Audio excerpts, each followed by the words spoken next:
Hey everyone, so in my last video I kicked off this series diving into how history outside of the Bible backs up the stories in the Gospels and Acts.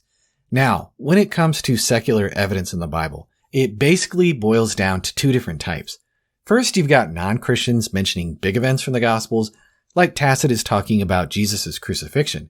Now, that's cool and all, but let's be real. Tacitus wasn't a witness or anything. He could have just picked up that info from Christians living at the time. But here's the thing. We can't really expect non-Christians to notice a lot about Jesus since non-Christians didn't always care or pay much attention. Then there's this other kind of evidence, those subtle nods to historical settings that the Gospels and Acts casually drop in. The more low-key and obscure the mention, the more valuable. It's like they're slipping in these historical tidbits without making a big fuss about it, which is a sign that they're just telling it how it was. Now let's think about it.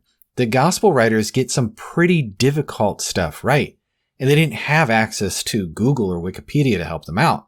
They were basically flying blind without access to even modern local libraries or encyclopedias like we have today. It's a real testament to their accuracy.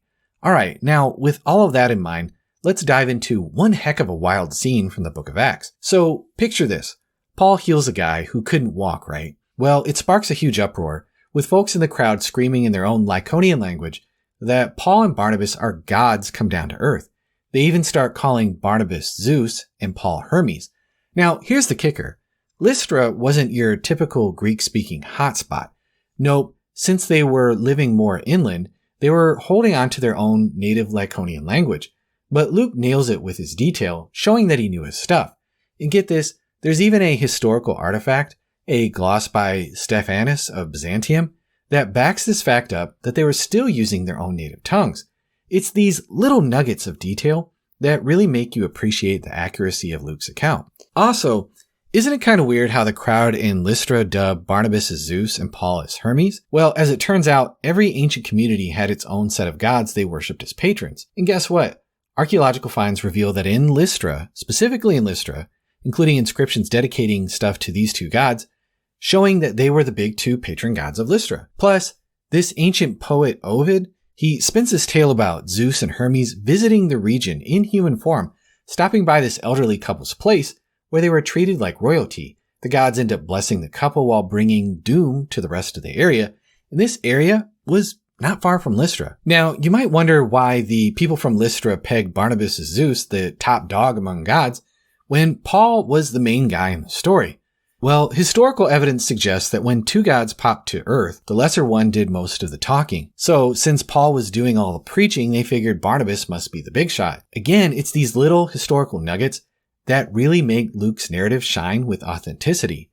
Now, let's fast forward 3 chapters. In Acts 17:6, there's this riot in Thessalonica against Paul, and they haul this believer named Jason and some other Christians before the politarchs, which basically means the city's authorities. Now, here's the kicker. This term politarchs was the real deal. It referred to the board of magistrates specifically in Thessalonica and not in other regions.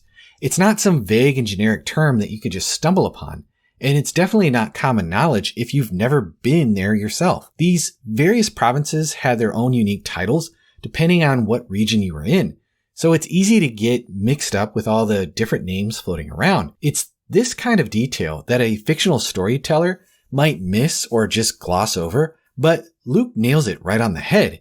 Again, it's these little gems of historical accuracy that make you sit up and take notice.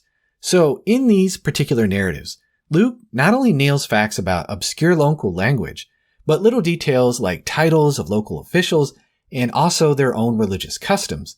And again, it's all without the help of Google or Wikipedia. It's almost as if Luke had the inside scoop, as if he was right there with Paul, picking his brain at some parts, or even at some parts witnessing things firsthand. I've barely scratched the surface of how secular history aligns with the Gospels and Acts, but fear not, there is a wealth of fascinating insights waiting for you in upcoming videos. So be sure to hit that subscribe button and sign up for notifications and stay tuned for more. And thank you so much for watching.